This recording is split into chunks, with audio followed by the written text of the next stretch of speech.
kerja ini pada umumnya digunakan apabila PPK tidak memiliki pengetahuan tentang substansi teknis. Jadi kalau misalnya kita memang PPK itu tidak semuanya punya kemampuan teknis, nah, itu kita butuh pengawas itu yang benar pengawasnya.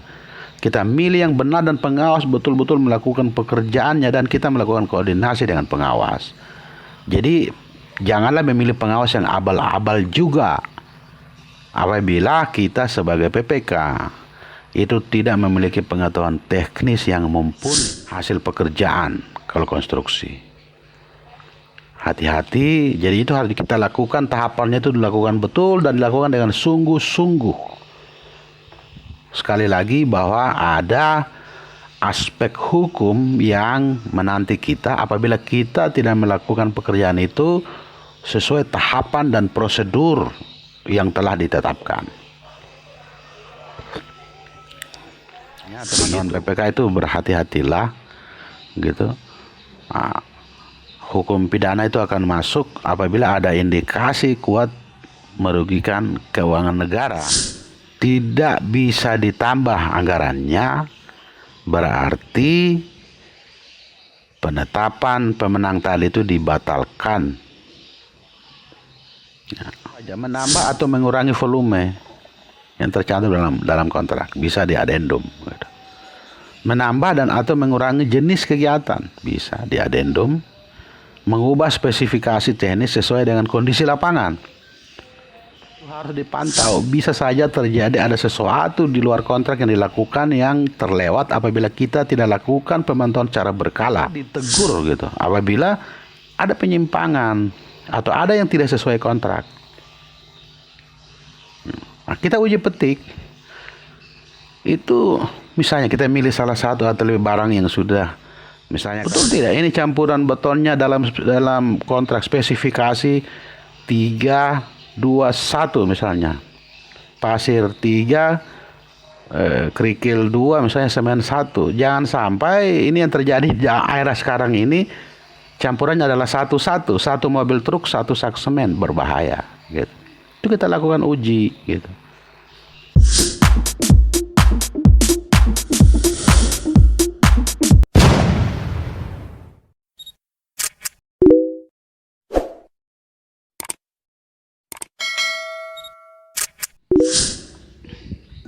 Ya, selamat berjumpa lagi bersama kami.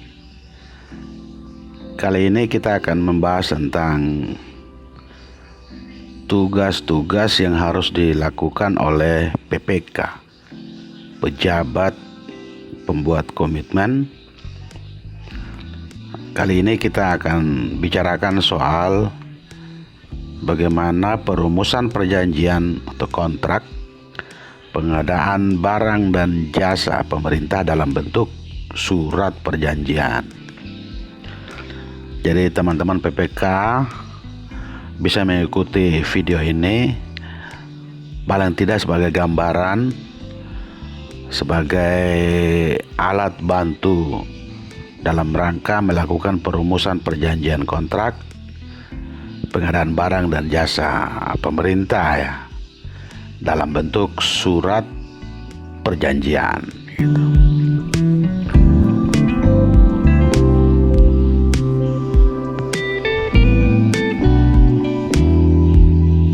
Hal ini sesuai dengan peraturan LKPP nomor 9 tahun 2019. LKPP adalah lembaga kebijakan pengadaan barang dan jasa pemerintah. Ya. Jadi tujuan dari peraturan tersebut adalah bagaimana itu seorang pejabat membuat komitmen itu harus mampu merumuskan kontrak pengadaan barang dan jasa, harus mampu untuk bagaimana mengendalikan pelaksanaan kontrak tersebut.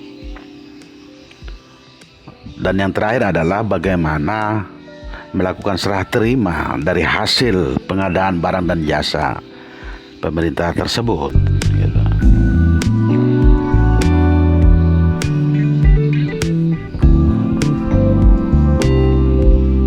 pembahasan akan kami bagi menjadi 4 bagian. Yaitu bagian yang pertama itu tentang bagaimana pengantar menjelaskan tentang tujuannya, bagaimana tentang gambaran-gambaran umum gitu. Pada bagian yang kedua kita akan bicarakan tentang konsep umum surat perjanjian, rancangan struktur, bagaimana struktur surat perjanjian gitu. Pada bagian yang ketiga itu kita bicara tentang kriteria dan jenis barang untuk pekerjaan yang tidak kompleks gitu.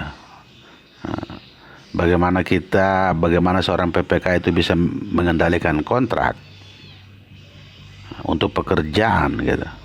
Itu di bagian ketiga. Terus yang bagian keempat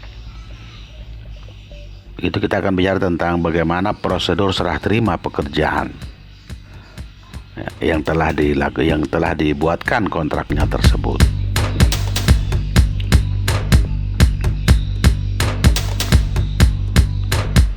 Ya, secara umum dulu kita bicara soal pengertiannya biar enak kita pahami. Itu yang pertama, perjanjian itu secara umum perjanjian adalah perikatan antara 2 orang gitu. Jadi kalau ada 2 orang membuat perjanjian. Terus yang berikut itu perjanjian itu berupa suatu rangkaian janji, mengandung janji, perkataan yang mengandung janji, atau tulisan yang mengandung janji berupa surat dan sebagainya.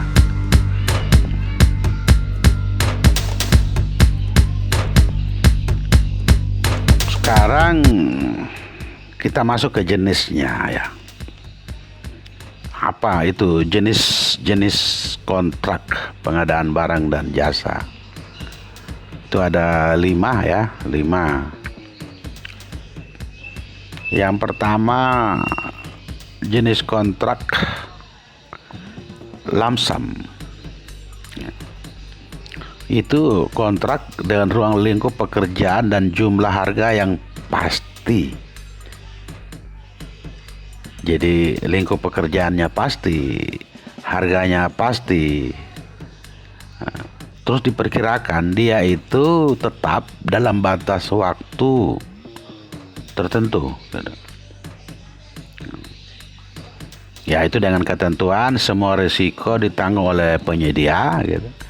Jadi kalau kita udah kontrak lump sum, berarti misalnya harga terus tiba-tiba ada inflasi di tengah jalan gitu. Itu kalau dalam kontrak lump sum itu semua risiko itu ditanggung oleh penyedia barang dan jasa itu. Makanya pada saat pembuatan kontrak itu sudah diperhitungkan. Yang berikut itu berorientasi kepada output, keluaran, jadi hasil gitu. Nah, jadi kontrak lump sum itu berorientasi kepada keluaran, outputnya, hasilnya gitu. Terus yang ketiga, dalam kontrak lump sum itu pembayaran didasarkan pada tahapan. Jadi progres, keluaran, tahapan output yang dihasilkan gitu. Nah, jadi itu dilakukan pembayaran berdasarkan outputnya, berdasarkan keluarannya, berdasarkan progres begitu. Jenis kontrak yang berikut ini adalah harga satuan. Nah, kontrak dengan harga satuan kontrak dengan harga satuan yang tetap untuk setiap satuan atau unsur pekerjaan dengan spesifikasi teknis tertentu atas penyelesaian seluruh pekerjaan dalam batas waktu yang telah ditetapkan. Jadi dalam kontrak harga satuan itu volume atau kualitas pekerjaan itu bersifat perkiraan memang pada saat kontrak ditandatangani. Jadi volumenya, kuantitasnya gitu, banyaknya itu bersifat perkiraan. Yang kedua, pembayaran itu berdasarkan hasil pengukuran bersama atas realisasi. Ya, namanya juga perkiraan tadi. Jadi perkiraan. Jadi kalau pembayaran dilakukan berdasarkan pengukuran bersama, perhitungan bersama atas realisasi volume. Tuh. Nilai akhir kontrak ditetapkan setelah seluruh pekerjaan selesai. Ya, karena kontrak itu dibuat berdasarkan perkiraan awal gitu. Jadi bisa saja di lapangan itu tidak sesuai kondisinya, makanya nilai kontrak akhir itu akan ditetapkan setelah selesai dan itu dilakukan pengukuran bersama. Nah, itu adalah jenis kontrak harga satuan.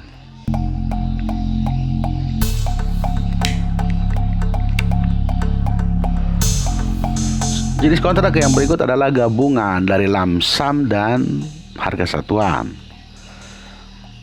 Ya, tadi sudah dijelaskan lamsam apa saja, bagaimana jenisnya, harga satuan itu bagaimana, itu terus ada kontrak yang ketiga tuh gabungannya, gabungan keduanya.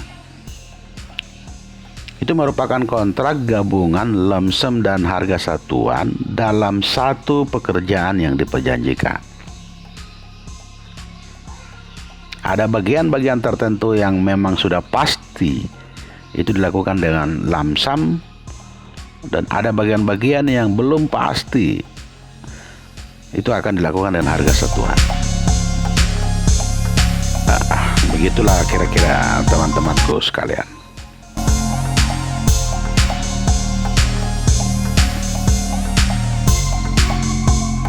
Yang berikut itu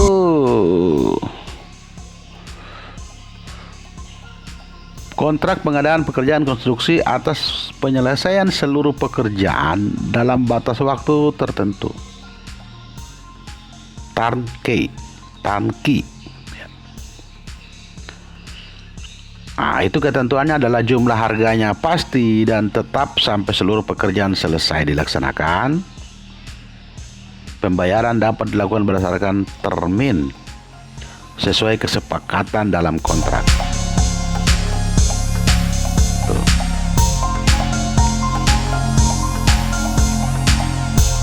Yang berikut adalah yang terakhir ya, ini kontrak payung.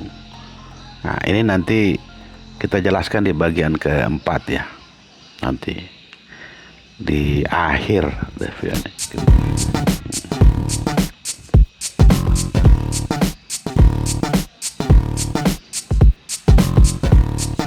Sekarang ini menyangkut ruang lingkup. Tadi kita sudah jelaskan lamsam itu apa gitu. Sekarang kita akan bicara lebih luas tentang ruang lingkup gitu, dari kontrak, jenis-jenis kontrak tadi.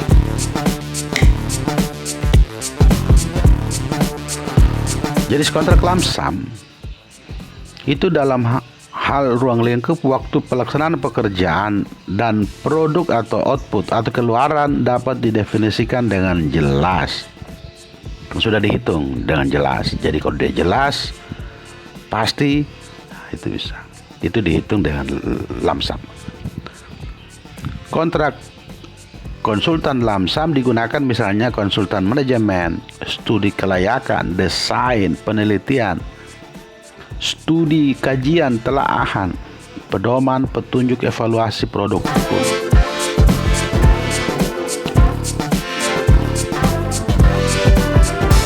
Pembayaran dengan jumlah harga yang pasti dan tetap, kan sudah itu langsam itu pasti gitu, tidak tetap,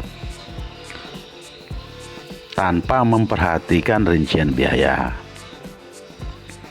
Pembayaran berdasarkan produk keluaran seperti laporan kajian, jadi itu dibikin gambar desain atau berdasarkan hasil tahapan pekerjaan yang dilaksanakan.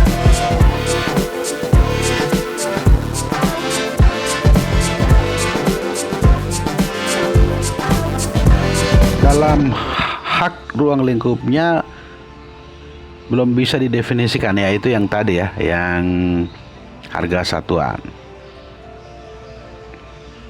Itu apabila ruang lingkupnya belum bisa didefinisikan dengan rinci dan waktu yang dibutuhkan belum bisa dipastikan.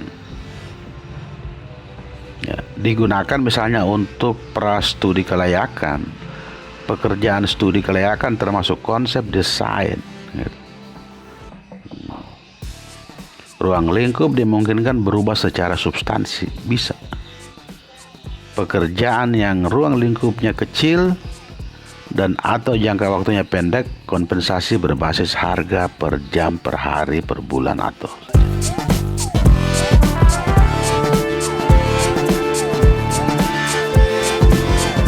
Sekarang kita masuk ke perumusan kontrak. Jadi itu pertama itu persiapan perancangan kontrak, terus penyusunan rancangan kontrak, menetapkan rancangan kontrak, dan pada akhirnya kita akan menetapkan rancangan kontrak.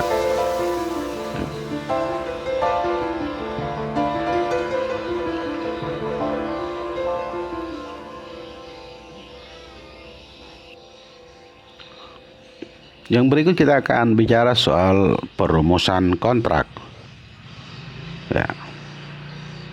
Itu yang pertama, tahapan yang pertama adalah persiapan perancangan kontrak. Itu apa saja harus dilakukan dalam kegiatan persiapan perancangan tersebut. Itu yang pertama adalah kita melakukan identifikasi para pihak, jadi orang-orang kita identifikasi. Yang kedua itu penelitian awal, jadi aspek-aspek terkait kondisi, harga dan sebagainya. Termasuk juga kita bagaimana kita negosiasi perundingan dengan calon-calon penyedia. Terus yang berikut itu penyusunan rancangan kontrak. Itu apa saja? Itu surat perjanjian di situ di tahapan itu. Syarat-syarat umum kontrak, syaratnya apa saja sesuai. Syarat-syarat khusus misalnya. Terus tahapan selanjutnya adalah menetapkan rancangan kontrak. Jadi itu PPK menetapkan rancangan kontrak dengan memperhatikan spesifikasi teknis, kerangka acuan kerja, dan harga perkiraan sendiri. Jadi dari 3 tahapan, terus itu menetapkan rancangan kontrak.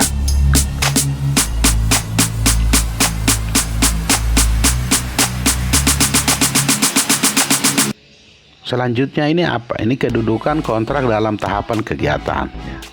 Jadi begitu pentingnya kontrak, gitu kita bahas.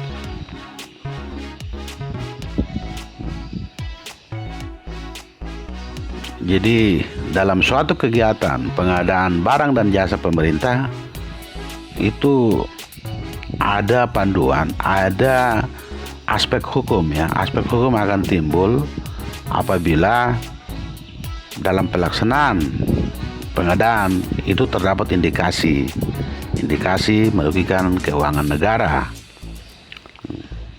Tapi diketahui juga bahwa itu ada beberapa ya, jadi ada hukum pidana, ada hukum perdata yang muncul ya, jadi gitu. Yang pertama adalah ini menyangkut hukum tata negara. Itu yang bisa masuk ke situ yaitu menyangkut dokumen rencana umum pengadaan. Ya. Bisa gitu. Terus dokumen pengadaan, dokumen kualifikasi, dokumen pemilihan, itu dia masuk pada aspek itu hukum tata usaha negara. Terus ada hukum perdata yang bisa muncul dari dokumen-dokumen tersebut, dari dokumen kontrak gitu, pelaksanaan pekerjaan, pelaksanaan kontrak gitu. Itu bisa ada perselisihan, itu bisa juga itu hukum perdata gitu. Antara penyedia kontrak dan pengguna.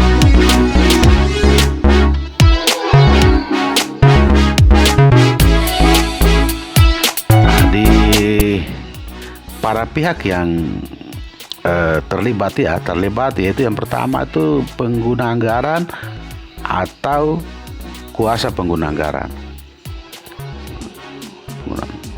Ada juga jadi dalam pelaksanaannya pengadaan itu ada PPK, terus ada kelompok ya ULP, unit layanan pengadaan gitu. Kalau dalam ini ukuran lebih kecil itu ada pejabat pengadaan.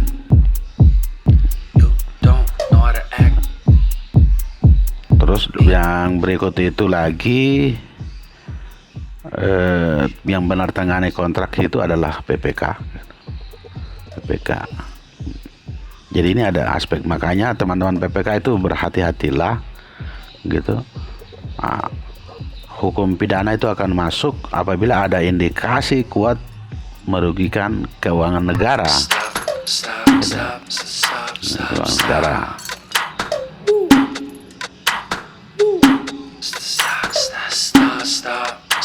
Selanjutnya adalah bagaimana persiapan penandatanganan kontrak. Jadi setelah kontrak itu dibuat,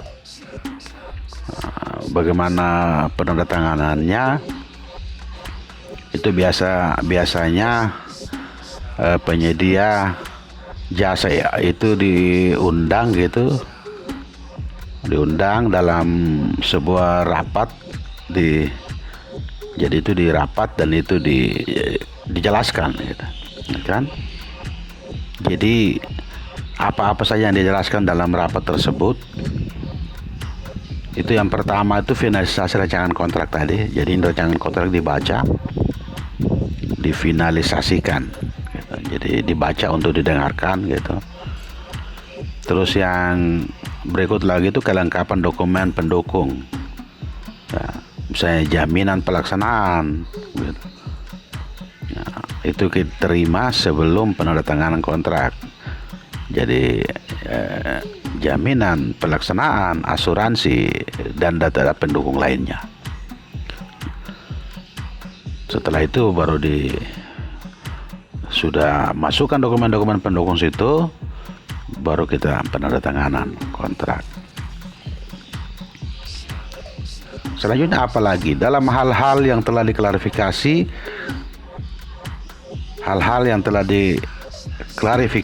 dan atau dikonfirmasi pada saat evaluasi penawaran. Jadi pada saat evaluasi penawaran gitu, yang sebelumnya ya, sebelum penandatanganan kontrak, itu kalau ada yang mau dikonfirmasi gitu, diklarifikasi, itu pada saat itu bisa dilakukan klarifikasi sebelum penandatanganan kontrak. Terus yang kita nanya juga adalah menyangkut nilai jaminan pelaksanaan. Ya. Untuk nilai jaminan pelaksanaan itu untuk nilai penawaran antara 80 sampai 100% dari nilai HPS atau pagu anggaran, maka jaminan pelaksanaan dari 5% dari nilai kontrak. Ini penjelasan tambahannya ya. Atau untuk nilai penawaran yang di bawah sampai 80% dari nilai HPS atau pagu anggaran, itu besarnya jaminan pelaksanaan 5% dari HPS atau pagu anggaran.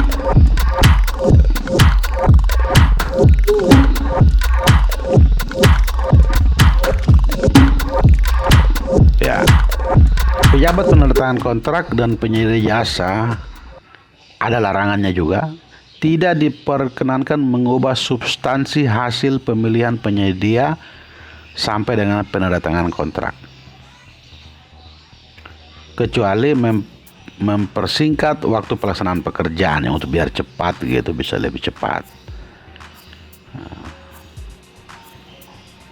Apabila dilakukan sebelum DIPA disahkan misalnya, dan ternyata alokasi anggaran dalam DIPA tidak disetujui atau dikurangi dari rencana nilai kontrak, maka penandatanganan kontrak dapat dilakukan setelah pagu cukup tersedia.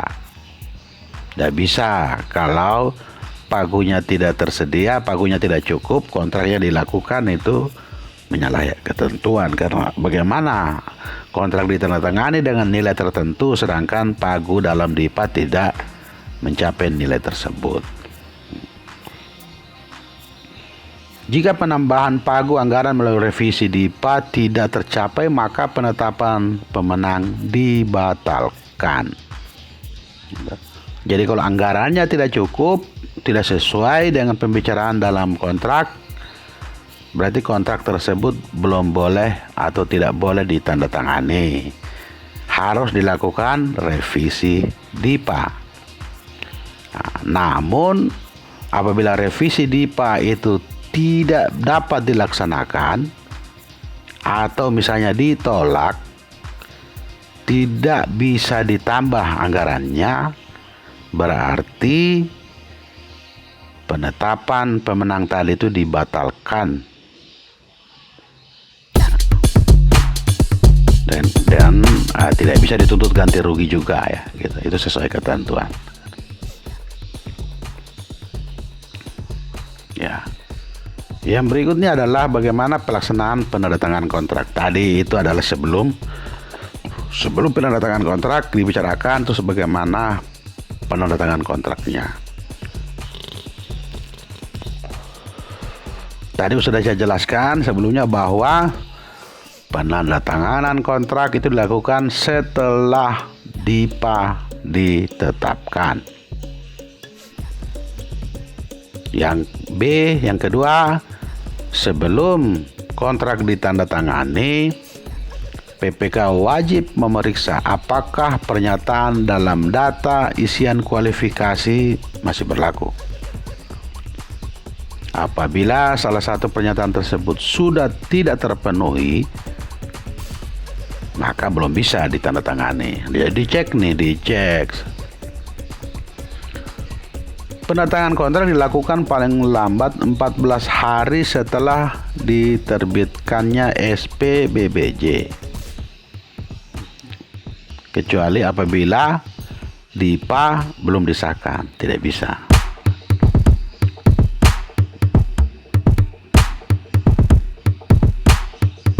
Yang berikut, tanda tangan kontrak dilakukan setelah diterbitkan. Jadi sebenarnya sudah ada penyedia yang ditetapkan gitu oleh WLP gitu atau oleh pejabat pengadaan.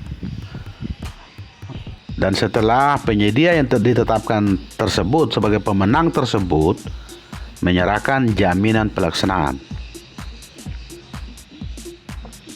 Ya. Terus kontrak ditandatangani oleh pihak yang berwenang menandatangani kontrak.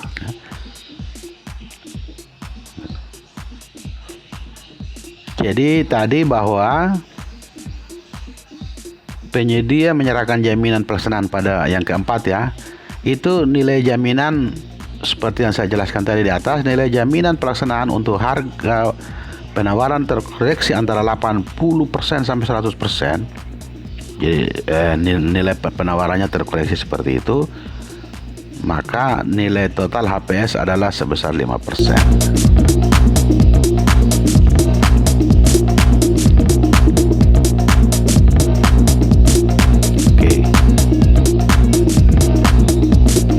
Berikutnya adalah batasan nilai ya untuk sebuah surat perjanjian kontrak. Batasan nilai surat perjanjian atau pada pengadaan barang dan jasa yang menggunakan surat perjanjian ditentukan dengan nilai pengadaannya berdasarkan jenis pengadaan. Misalnya nih, jenis pengadaan barang atau pekerjaan konstruksi jasa lainnya itu paling tidak, itu paling kurang ya, paling kurang itu 200 juta gitu. Itu untuk jenis pekerjaan konstruksi atau jasa lainnya. Jadi itu dibuatkan kontrak SPK. Kalau untuk jasa konsultansi itu di atas 100 juta. Juta itu dibuatkan. Ya, ini strukturnya ya, struktur surat perjanjian. Ya, ini teman-teman bisa melihatnya gitu. Jadi ini ada strukturnya. Rancangan untuk struktur surat perjanjian dapat menjadi 3 bagian utama, yaitu yang menyangkut pembukaan, terus isi dan penutup gitu. Nah, di pembukaan tuh apa saja? Di pembukaan tuh ada judul, ada nomor, ada tanggal perjanjian, ya kalimat pembukanya, ada konsiderannya, para pihak siapa saja, terus dasar hukum penandatanganan itu apa saja, dasar hukum kontrak. Sedangkan isinya yaitu latar belakang tentang pembuatannya, terus kesepakatan antara para pihak, terus ada istilah-istilah lah, ungkapan, ada istilah-istilah bisa, ada ruang lingkup, ada nilai kontrak dan pembayarannya, terus ada dokumen-dokumen untuk kontrak, terus ada juga hak dan kewajiban, terus yang berikut masa berlaku kontrak. Sedangkan di penutup itu ada surat, ada pernyataannya, ada ada tanda tangannya.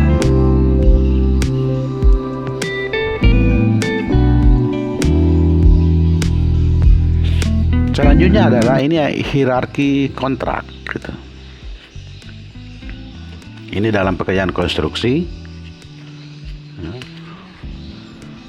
Jadi dengan cara ini pasca kualifikasi, ini satu file sistem harga terendah, kontrak gabungan antara lamsam dan harga satuan. Itu ada adendum kontrak, ya, kalau ada gitu. Surat perjanjiannya, ada daftar kuantitas, keluaran dan harga apabila ada negosiasi gitu. Daftar kuantitas, keluaran dan harga, koreksi aritmatik, ada surat penawaran, ya ada syarat-syarat khusus, ya ada syarat khusus, syarat umumnya, ada spesifikasi teknis, dan ada gambar.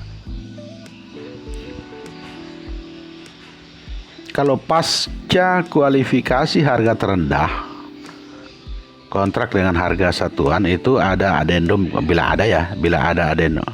Ada surat perjanjian, ada daftar kuantitas dan harga, ya. Ada daftar kuantitas dan harga apabila koreksi aritmetik, ya. Surat penawaran, syarat khusus kontrak, syarat umum, spesifikasi teknis, dan gambar-gambar. Oke.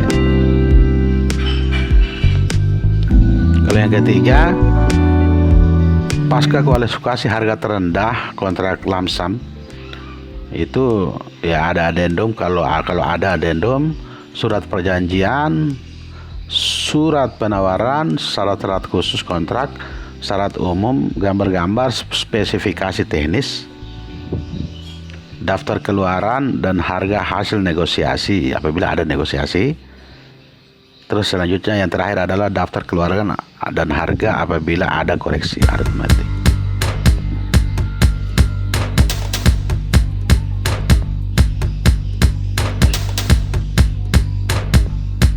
Hierarki kontrak jasa konsultasi yang berikut. Ini metode seleksi, ya. Prakualifikasi, 2 file, kualitas dan biaya kontrak, waktu penugasan, ada adendum.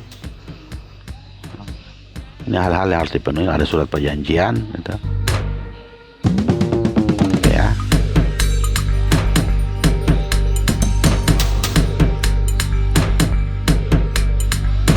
Ya. Persiapan pelaksanaan kontrak. Jadi setelah kontrak kita tanda tangani, ya perlu unsur-unsur itu kita undang gitu, diundang oleh PPK untuk bagaimana kita bicarakan tentang pelaksanaan. Ini pasca penandatanganan kontraknya.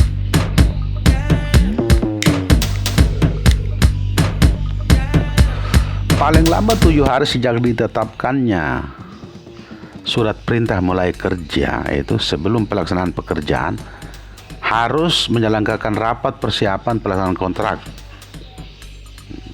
Ini rapat yang dihadiri oleh penyedia barang dan jasa, penyedia, ya, yang ada dalam kontrak tersebut itu. Ada unsur-unsur pengawasnya gitu, perencananya, sehingga itu bisa dijelaskan seluruhnya kepada si penyedia, sehingga penyedia harus mampu untuk mematuhi semua yang telah direncanakan, dituangkan dalam kontrak. Apa saja itu? Mutu, ya, mutu kontrak. Jadi ini menyangkut kualitas gitu.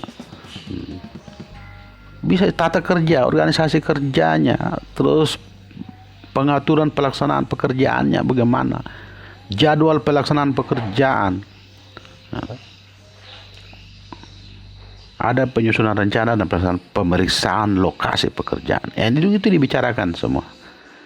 Jadi ini harus dibicarakan semuanya agar semuanya jelas, terkontrol, terukur, dan pada saat tidak sesuai antara pelaksanaan lapangan dengan isi kontrak itu kita bisa melakukan dari unsur pengawas, bisa melakukan evaluasi, teguran apa. Oke, terus kita masuk ke berikut. Ini adalah ini yang menyangkut perubahan kontrak. Apabila terdapat perbedaan antara kondisi lapangan saat pelaksanaan dengan gambar atau spesifikasi teknis yang ditentukan dalam kontrak, PPK bersama penyedia dapat melakukan perubahan kontrak, adendum.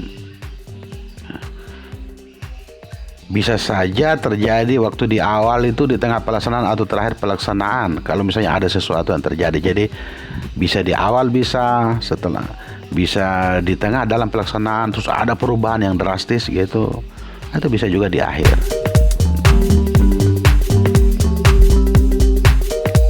Misalnya dalam adendum itu apa saja? Menambah atau mengurangi volume yang tercantum dalam kontrak, bisa di adendum. Menambah dan atau mengurangi jenis kegiatan, bisa di adendum. Mengubah spesifikasi teknis sesuai dengan kondisi lapangan. Jadi kalau misalnya dalam gambar itu fondasi, misalnya di tanah rawa-rawa itu di fondasi, tapi ternyata rawa-rawanya itu labil, jadi tidak sesuai, ternyata tidak bisa, jadi harus dicor misalnya, atau dipasang tiang pancang yang sebelumnya tidak terdapat di kontrak.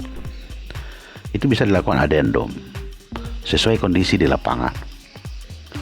Ya, terus mengubah jadwal. Ya, misalnya karena tidak diperkirakan ternyata hujannya tidak berhenti gitu, terus menerus, sehingga lokasi itu terendam air, banjir apa, itu bisa dilakukan adendum.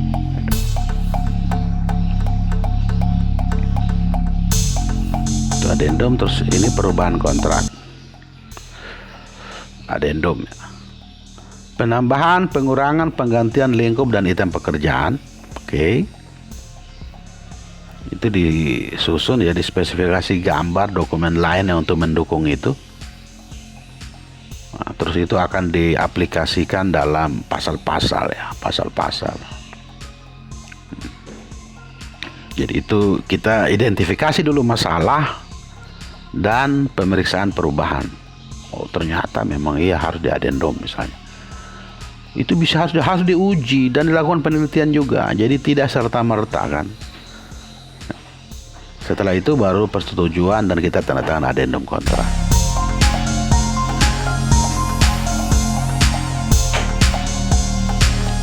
Yang selanjutnya ini melakukan pengendalian kontrak, pengadaan barang dan jasa pemerintah.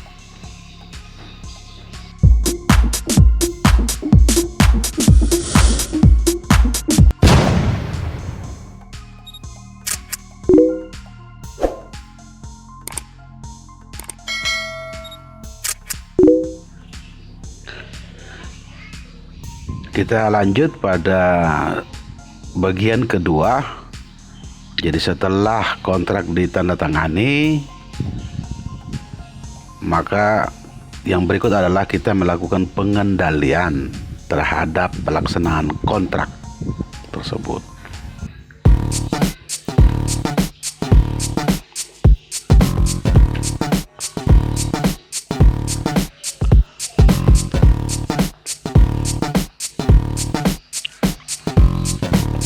Jadi pada tahapan kedua ini, Setelah kontrak ditandatangani, terus kontrak itu dilaksanakan oleh penyedia barang dan jasa, dan PPK itu melakukan pengendalian terhadap pelaksanaan kontrak tersebut. Tujuannya apa? Tujuannya adalah agar proses pelaksanaan kontrak itu dapat berjalan sesuai dengan yang diinginkan. Agar berjalan sesuai dengan apa yang telah kita perjanjikan, apa yang telah kita tanda tangani dalam kontrak. Itu menyangkut spesifikasi, ya macam-macam gitu. Pengendalian kontrak itu waktu pelaksanaan kontrak kita periksa apakah waktu pelaksanaannya akan sesuai dengan kontrak, tidak gitu. Terus menyangkut kualitas pelaksanaan, kuantitas barang dan jasa gitu. Itu harus diperiksa. Ya. Fungsionalitas barang dan jasa, lokasi akhir serah terima. Jadi kita periksa, jadi apakah itu sesuai dengan kontrak atau tidak. Tahapan pengendalian, ya menyangkut misalnya kalau dia pengadaan barang, misalnya ya menyangkut SPP, surat perintah pengiriman, kita lihat. Nah, terus ya sebelumnya itu kan ada kick off meeting ya. Ada pemberian uang muka kalau memang itu ada dalam kontrak misalnya. Jadwal rencana pelaksanaannya kita periksa. Monitoring mutu, kualitas, jadwal. Nah, gitu. Kalau pengadaan pekerjaan konstruksi, ya itu yang kita lakukan itu penyerahan lokasi pekerjaan. Jadi itu harus dijelas di situ, ini lokasinya, dikerjakannya di sini gitu. Jadi itu kita serahkan lokasi. Terus PPK juga menerbitkan surat perintah mulai kerja SPMK. Kita terbitkan gitu. Itu dalam rangka pengendalian semua. Jadi kita buat. Terus rapat persiapan pelaksanaan, pemberian uang muka gitu. Ada penyusunan program mutu, terus ada mobilisasi alat-alat gitu, bahan-bahan. Ya. Sebelumnya kita ukur juga bersama, pengukuran bersama, pemeriksaan bersama, monitoring jadwal mutu, biaya, pembayaran prestasi pekerjaan. Ya ini kalau setelah pekerjaan dilakukan, perubahan kontrak bila ada. Jadi itu adalah tahapan dalam pengendalian pengadaan pekerjaan konstruksi. Kalau untuk jasa konsultansi atau jasa lainnya itu SPMK harus ada, SPMK, terus kick off meetingnya, pemberian uang muka bila ada, monitoring, jadwal, mutu, pembayaran prestasi pekerjaan apabila sudah dilakukan sesuai perjanjian, perubahan kontrak bila ada. Kalau dia terlambat itu ada surat peringatan, sanksi, denda begitu. Nah, itu ada 3 jenis ya, 3 jenis pengendalian. Kriteria dan jenis barang untuk pengadaan. Kalau yang tidak kompleks itu misalnya ada tenaga kerja, ada peralatan, bahan, material. Hal-hal yang harus dilakukan dalam pengendalian kegiatan berkaitan dengan input dan output. Mengendalikan masukan, misalnya ini tenaga kerjanya, ada peralatannya, ada bahan materialnya, ini kita cek. Kalau outputnya ini barang-barang khusus ya, custom gitu, hasil pekerjaan kalau konstruksi. Hati-hati, jadi itu harus kita lakukan, tahapannya itu dilakukan betul dan dilakukan dengan sungguh-sungguh. Sekali lagi bahwa ada aspek hukum yang menanti kita apabila kita tidak melakukan pekerjaan itu sesuai tahapan dan prosedur yang telah ditetapkan. Begitu, teman-teman. Instrumen pengendalian kontrak, misalnya nih rapat persiapan pelaksanaan awal itu kita review kontrak, ada pembagian tugas dan tanggung jawab, itu ada pengawasnya, ada perencananya, ada apa pembaruan rencana pekerjaan kalau memang ada, penilaian pekerjaan kita nilai, ada laporan pekerjaan gitu, ada tata cara, waktu dan frekuensi pengukuran pelaporan pekerjaan. Ini penting sekali, menyangkut termin ya. Jadi itu dilakukan betul untuk, sekali lagi, untuk menghindari jeratan-jeratan hukum. Itu harus dilakukan secara benar. Klasifikasi hal-hal yang masih kurang jelas dan mendiskusikan prosedur untuk manajemen perubahan. Ya. Gitu. Klasifikasi, rencana, koordinasi antara para pihak selama pelaksanaan pekerjaan. Jadi koordinasi itu berjalan terus. Begitu. Hindari kegiatan-kegiatan koordinasi yang justru menjerumuskan PPK atau pengguna barang dan jasa itu. Nah, hindari.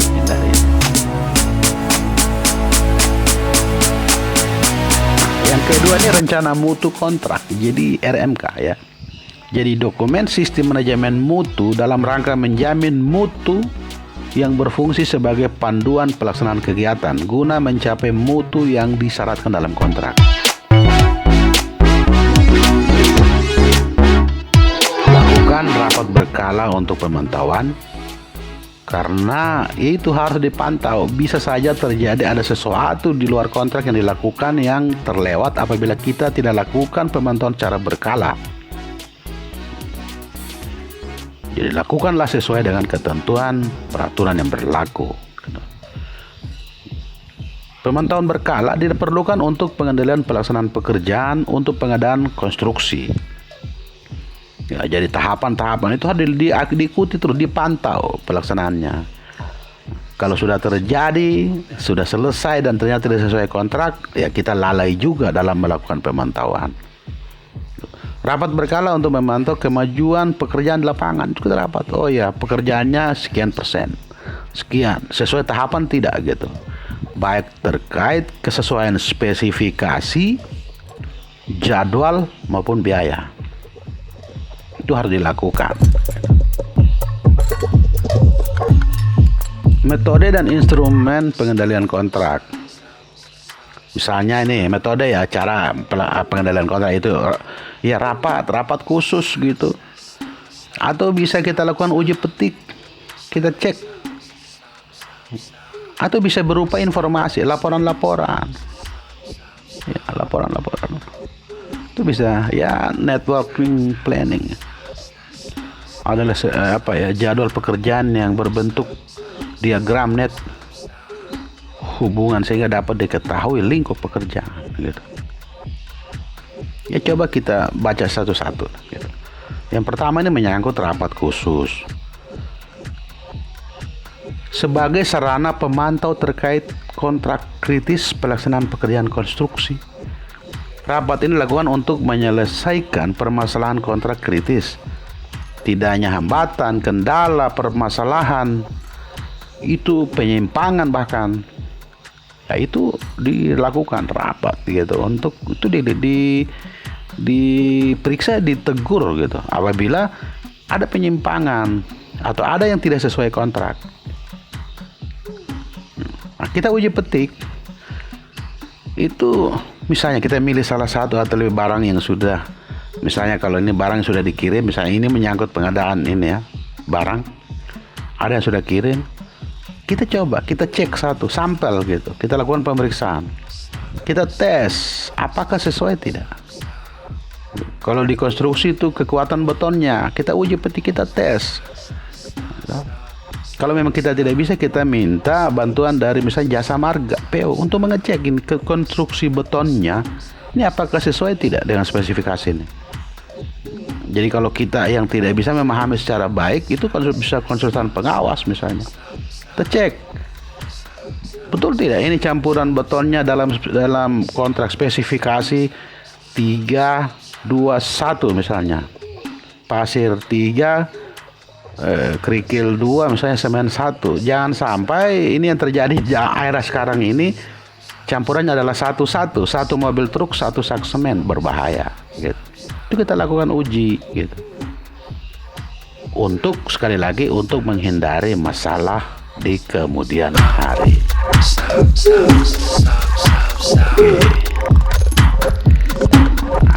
Bisa instrumen berikut laporan misalnya nih.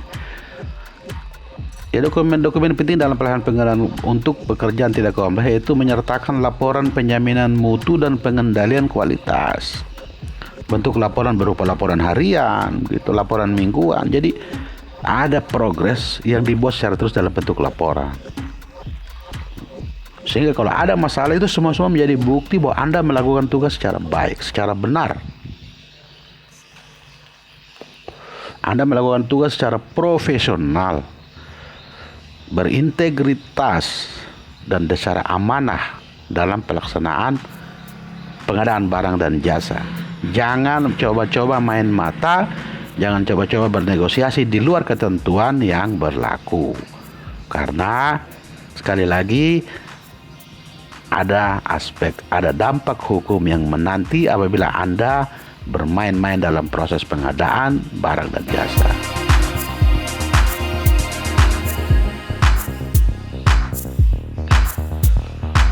Ya, ini adalah ini ya. Pengendalian pelaksanaan, jadi kita PPK atau pengguna ya sekalian sama KPA begitu. Kita sama-sama, kita mengendalikan, kita periksa pengendalian. Kita periksa mutu, kualitas, volume. Nah, itu kita bersama-sama dengan pengawas, konsultan pengawasnya kita periksa. Ya, begitu. Jadi PPK atau pemilik atau pengguna barang dan jasa itu bekerja sama, ya kita perintah, kita ini dengan penyedia, kita bekerja sama dengan pengawas, konsultan pengawas untuk melakukan itu tadi, pengendalian, pengawasan, baik mutu, waktu, volume, dan biaya, itu kita periksa. Bentuk hubungan kerja ini pada umumnya digunakan apabila PPK tidak memiliki pengetahuan tentang substansi teknis. Jadi kalau misalnya kita memang PPK itu tidak semuanya punya kemampuan teknis, nah, itu kita butuh pengawas itu yang benar, pengawasnya kita milih yang benar dan pengawas betul-betul melakukan pekerjaannya dan kita melakukan koordinasi dengan pengawas. Jadi janganlah memilih pengawas yang abal-abal juga apabila kita sebagai PPK itu tidak memiliki pengetahuan teknis yang mumpuni. Karena ada biayanya, kita gunakanlah pemilihan pengawas yang benar agar pelaksanaan itu disesuaikan dengan mutu, waktu, volume, biaya, begitu. Itu benar. PPK tidak memiliki kemampuan manajerial untuk mengelola pekerjaan tersebut, ya sama kan. Ya malumlah kan kalau kita di kantor misalnya kita sekalian jadi merangkap jadi pejabat apa gitu, banyak waktu yang kita gunakan untuk pekerjaan di kantor sehingga kemampuan teknis manajerial yang baik dalam pelaksanaan proyek pengadaan barang jasa kita tidak punya kemampuan yang mumpuni, kita gunakan tadi pengawas tuh. Gitu. Jadi kita berkoordinasi dengan pengawas dan kita melakukan koordinasi juga dengan penyedia.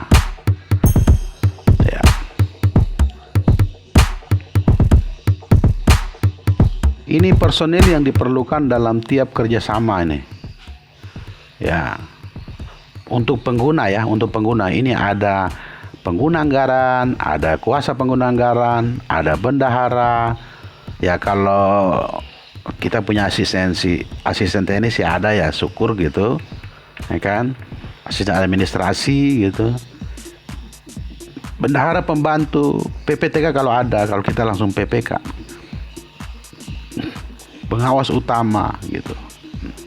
Itu di pengguna untuk di kita. Jadi kita biasa itu ada KPA minimal ya, ada KPA, ada bendahara, ada PPK begitu. Ya. Kalau di lingkungan pemerintah daerah itu ada PPTK PPT. Kalau di penyedia itu ada direktur, ada manajer keuangan, administrasi, ada bendahara, ada pelaksanaan, ada manajer peralatan, ada manajer logistik gitu. Itu di penyedia. Kalau konsultan pengawas itu ada manajer administrasi keuangan, ada bendahara, ada kepala pengawas. Jadi gunakanlah konsultan supervisi, konsultan pengawas yang profesional apabila PPK atau KPA atau PA itu memang kurang pengetahuan secara teknis gitu. Kita gunakan betul konsultan pengawas secara optimal. Selanjutnya adalah pengendalian pelaksanaan dilakukan sesuai ketentuan sebagai berikut. Jadi prosedur. Ya, ini prosedur ya, rapat-rapat tadi, prosedur penjaminan mutu, prosedur pembayaran, prosedur penetapan prestasi pekerjaan. Penting nih, hati-hati. Prosedur penetapan prestasi pekerjaan. Prosedur perubahan kontrak, hati-hati. Dilakukan sesuai prosedur. Prosedur terima pekerjaan, oke. Ini adalah identifikasi dan penanganan permasalahan kontrak. Ya. Misalnya nih, kualitas pekerjaan di bawah standar atau tidak sesuai spesifikasi. Ya gini, itu harus dilakukan uji lab misalnya menunjukkan mutu di bawah spesifikasi. Nah, ini kan jelas kalau kita tidak punya kemampuan kita gunakan konsultan pengawas itu yang benar. Nah, atau biaya proyek yang membengkak. Kita lihat waktu pelaksanaan tidak menunjukkan tanda sesuai progres rencana, bahaya. Gitu. Oh, ternyata ini progresnya tidak sesuai misalnya. Nah, kan itu akan berdampak pada biaya yang akan memusingkan apabila itu tidak dilakukan identifikasi secara dini terhadap pelaksanaan tersebut. Misalnya nih, keterlambatan pelaksanaan pekerjaan itu ketidaksesuaian progres realisasi fisik dan rencana. Repot gitu, hati-hati juga. Banyak kan terjadi setelah biayanya selesai dan pekerjaan fisiknya tidak rampung 100%. Itu karena tadi pelaksanaan pekerjaan yang sering terlambat, tapi proses pembiayaannya terus berjalan. Hati-hati. Oke.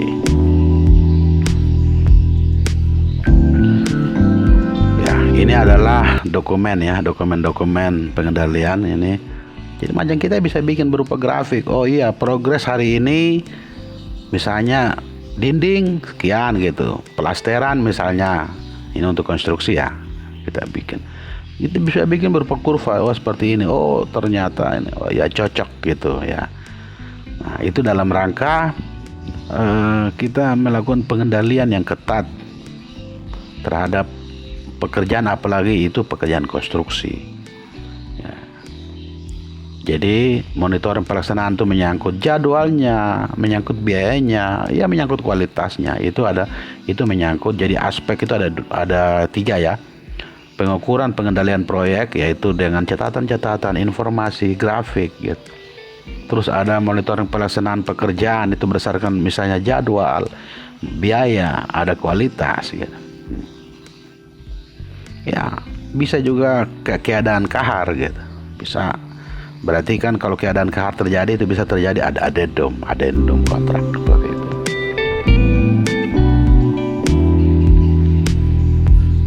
Yang berikut ini adalah memahami penerapan penjaminan mutu melalui manajemen mutu.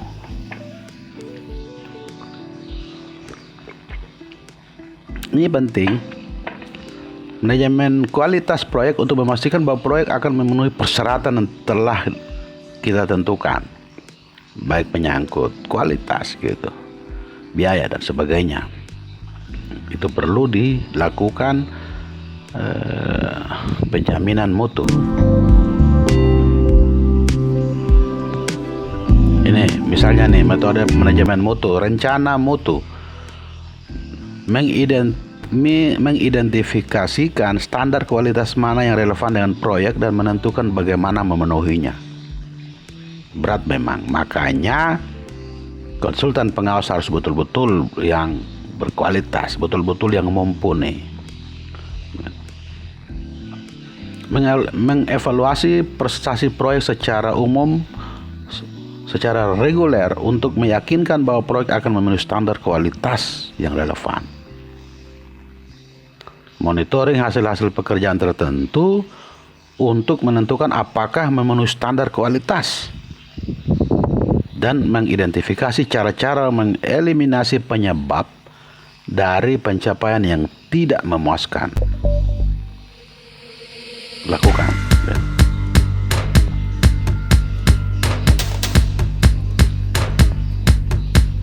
Quality planning, kebijakan mutu, ruang lingkup kegiatan, deskripsi, standar, output proses kegiatan. Itu dilakukan dengan cara benefit cost analysis agar memang standar-standar itu bisa dilakukan dengan baik, dengan benar. Ada benchmarking, itu dilakukan.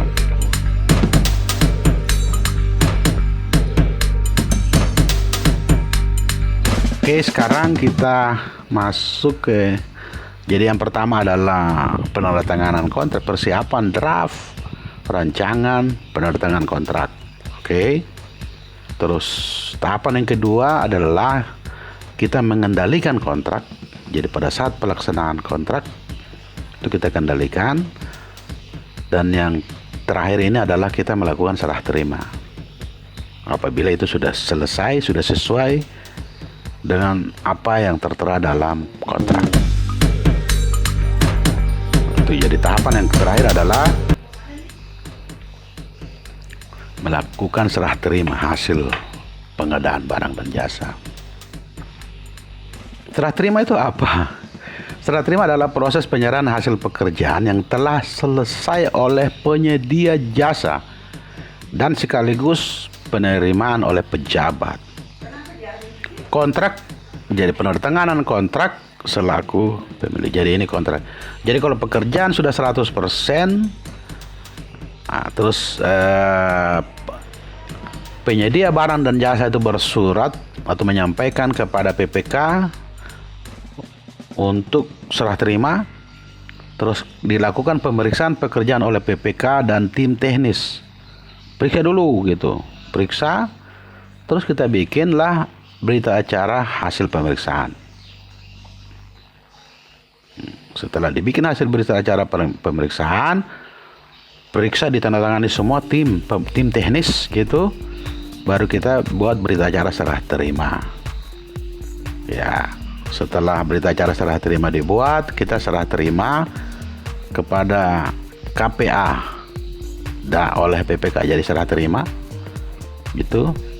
Terus pemeriksaan administrasi oleh tim dan berita acara hasil pemeriksaan administrasi. Ini ada tahapannya. 1, 2, 3, 4, 5, 6, 7, 8. Lakukanlah semua tahapan ini secara benar.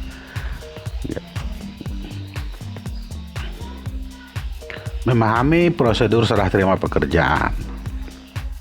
Ya, kita lihat satu persatu.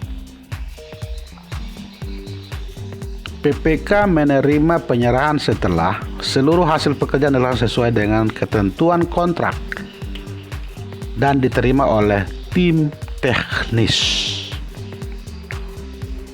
Ya, ini kalau barang ya, kalau barang. Penyedia menyerahkan sertifikasi garansi kepada PPK apabila diperlukan ya. Jadi barang ini apabila pengadaan barang ya, barang itu diterima gitu, terus ada garansi, misalnya kalau ada garansi. Kalau untuk pengadaan jasa konsultasi itu PPK menerima penyerahan pekerjaan setelah seluruh hasil pekerjaan dilaksanakan dan diterima oleh tim teknis. Membuat berita acara serah terima, laporan akhir setelah seluruh pekerjaan diselesaikan. Untuk yang jasa lainnya itu PPK menerima penyerahan pertama pekerjaan yang memerlukan masa pemeliharaan setelah seluruh hasil pekerjaan dilaksanakan sesuai dengan ketentuan kontrak. Penyerahan pertama ya. Nah, kalau untuk konstruksi, PPK menerima penyerahan pertama pekerjaan setelah seluruh hasil pekerjaan dilaksanakan sesuai dengan ketentuan kontrak dan diterima oleh tim teknis. Sekali lagi, tim teknis sangat menentukan. PPK menerima penyerahan hasil pekerjaan setelah penyedia melaksanakan sebuah kewajiban selama masa pemeliharaan. PPK wajib melakukan pembayaran sisa nilai kontrak yang belum dibayar.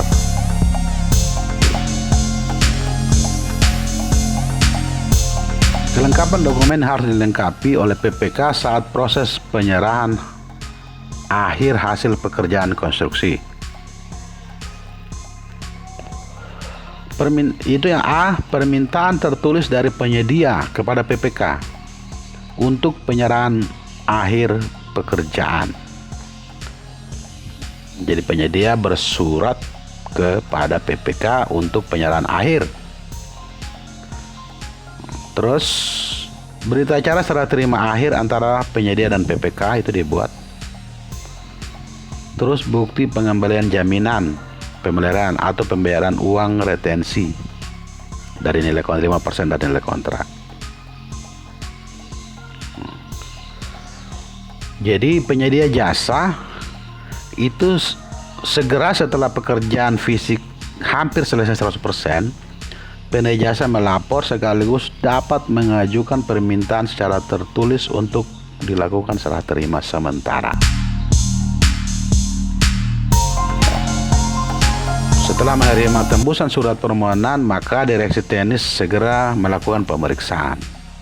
Jadi kalau surat dari penyedia kepada PPK itu ada tembusan kepada teknis, bagian teknis gitu untuk dilakukan pemeriksaan. Nah, untuk PA, KPA dan PPK paling lambat 7 hari setelah menerima surat dari direksi teknis, pengguna jasa memerintahkan kepada panitia penerima pekerjaan untuk melakukan penilaian terhadap hasil pekerjaan. Setelah itu, tim teknis dibantu oleh kontraktor, konsultan, dan pihak proyek meneliti laporan pendahuluan dibuat oleh direksi teknis dan menetapkan tanggal rencana pemeriksaan di lapangan. Harus diperiksa benar. Mengawasi dan memastikan pelaksanaan kerja sesuai dengan metode konstruksi yang benar, serta meminta suatu penjelasan pekerjaan dan laporan progres dari kontraktor secara tertulis. Setelah itu dilakukan semuanya, kita masuk kepada yang akhir adalah proses pembayaran.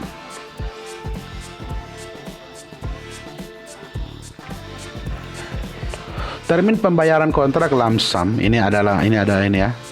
Kita satu-satu kita lihat. Teknik pembayaran kontrak lump sum dalam pekerjaan konstruksi dengan nilai kontrak senilai 1 miliar ini. Termin ini uang muka 10%. Misalnya kalau 1 miliar ya, itu berarti 100 juta.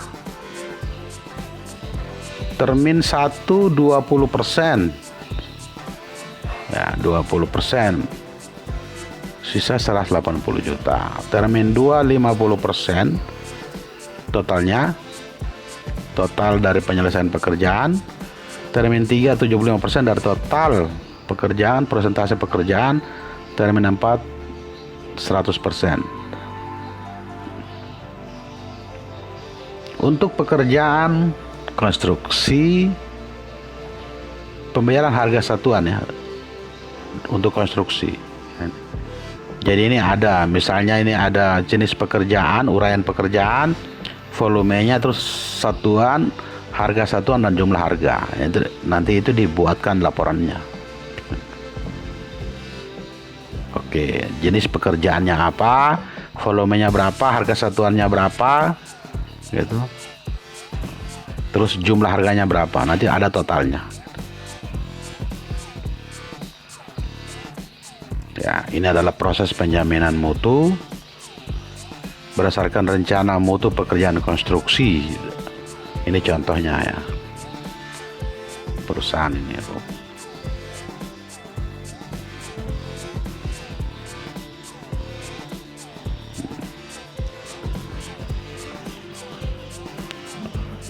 Jadi semua item itu dirinci ya.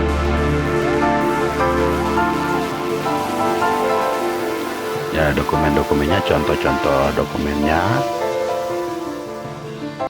Oke.